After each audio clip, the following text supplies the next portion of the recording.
Investigators suspect that this involved months of lobbying for favorable economic and political decisions regarding the European Union's relations with Qatar. Unofficially, there is talk of an attempt to press for Parliament's position on the creation of the so-called Super League to speed up work on liberalizing the visa regime for Qatari citizens, and attempts to cover up human rights violations in the construction of stadiums for the World Cup. We were very surprised to learn that there would be a World Championship in Qatar someday. That was already the first signal. And Qatar also surfaced there as the country that had bought into the narrative that it was a nation where labor rights were best protected, which is actually not true. And this next exposure was most likely to be tied to the creation of a new Super Soccer League. I heard about it behind the scenes.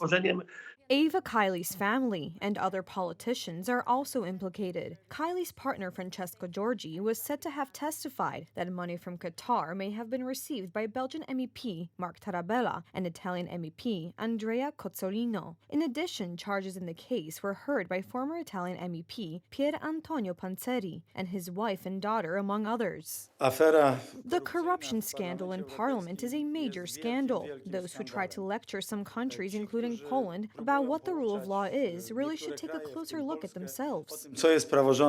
At Eva Kaili's house, servants found bags filled with money. The amount seized was said to be in the six figures. I cannot say this will never happen again. This is criminal corruption, but I will make sure that everything is in place to make sure the parliament is not for sale. Also implicated in the corruption scandal are Luca Vincentini, Secretary General of the International Trade Union Confederation, who was arrested and later released by Belgian police, and Niccolò Figa-Talamanca, Director General of the NGO, who was indicted. The response must be firm and decisive. We must go all the way and no concessions must be given. The credibility of the European Union and the credibility of our nations depends on it. Therefore, we will demand that what is happening be thoroughly investigated. Qatar denies all allegations. The European Parliament has not created proper practical mechanisms to fight corruption. Such situations were, are, and will be if nothing changes. If there is no radical remedy, then they will recur. This projects the image of the Parliament and the way it is perceived by the 500 million citizens that politicians in EU Parliament represent.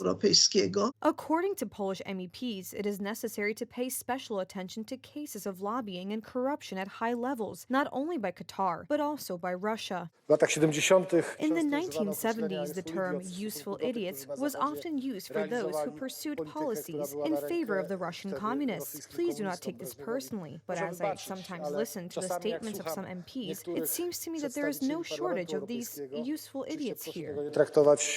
Greek MEP Eva Kaili pleads not guilty. In turn, yesterday the European Parliament suspended work on all laws related to Qatar.